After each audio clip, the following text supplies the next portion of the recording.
As a guitar player or as a bass player, there are certain considerations you want to keep in mind when you're shopping for an audio interface. Just about any audio interface will have a direct input that'll allow you to plug your guitar or your bass directly in, and of course they'll just about all let you plug a microphone in so you can record your acoustic guitar. But some interfaces have features and have been designed specifically for the guitar player or the bass player, and we're going to talk about some of the considerations as you're shopping for those, as well as look at some examples of great audio interfaces that are going to help keep you inspired as you're making music. So what do we do as guitar players and bass players? We want to get our signal plugged in so that we can record it into our DAW on our computer or on our mobile device. We want to be able to play through apps, whether it's an amp emulator, whether it's an effects app, whatever it might be. You want to be able to practice silently so you can plug in, put headphones on, and have the experience of playing through an amplifier without having volume in the room. So let's start out with two important things as a player when you're working with a device like an audio interface. The first of those is ensuring that your input is set up to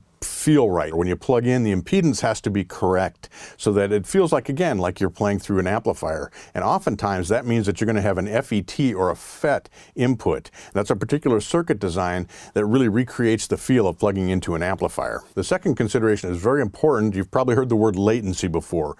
Latency refers to the time it takes from a signal to enter the audio interface, go through the computer and software, come back out through the audio interfaces, and then you hear it in your headphones. If there's a lot of latency, you're going to hear a little bit of a delay there, and it's going to feel like you're picking and then you're hearing the sound afterwards, as opposed to simultaneously the way we're used to with an amplifier. And so you want to look for an audio interface that's going to allow you to compensate for or correct for that latency, and there are two ways to do that. The first way is called direct monitoring. Direct monitoring means the signal goes into the interface and then comes straight back out.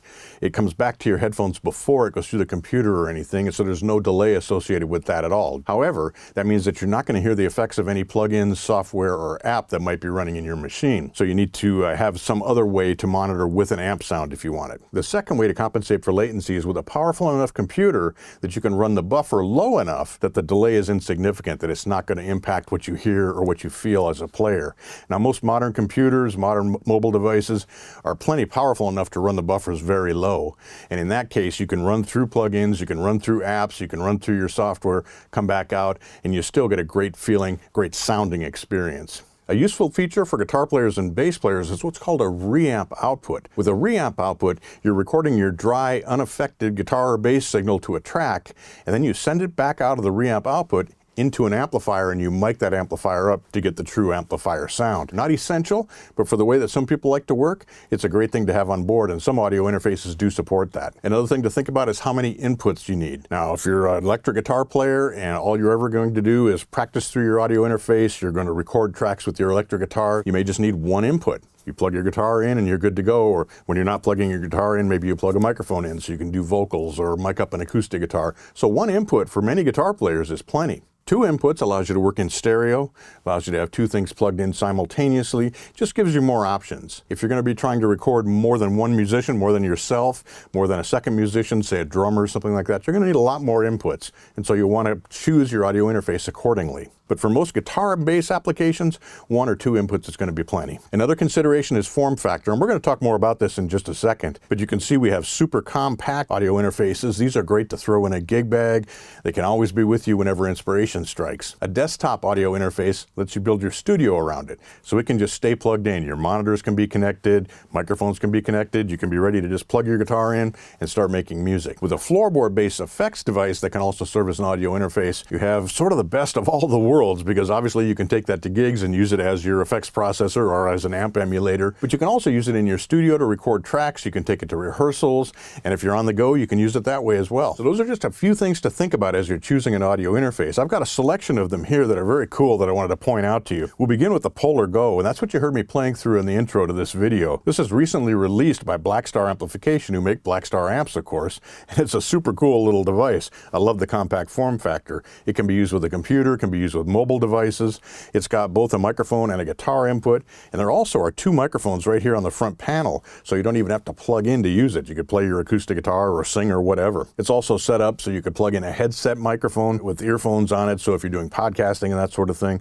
Very, very capable. In fact, it also has reverb. It's got other effects built in as well. There's an app that runs in your computer or on your mobile device that you can see here that lets you adjust all the settings. You can do direct monitoring with this, or you can do monitoring through your app and so on. one. If you're looking for something even smaller, the Fender Link I/O is a great choice. Doesn't get much smaller than that. Other interfaces similar to this would include the Jam-X from Apogee or the iRig from IK Multimedia, but they're designed to be super compact. Plug your guitar in, plug your headphones in, connect up the USB cable, and you're making music. Universal Audio is well known for their studio equipment, everything from microphone preamplifiers to compressors, tube gear, all sorts of great stuff, but also for their UAD plugins and their audio interfaces. This is the Volt 276. Now this has two inputs, but what I really like about this audio interface is that it has a built-in compressor that's basically an emulation of the classic 1176 studio compressor built right in here. It also has a vintage setting that allows you to get more of an old school sound out of the preamps. Also from Blackstar,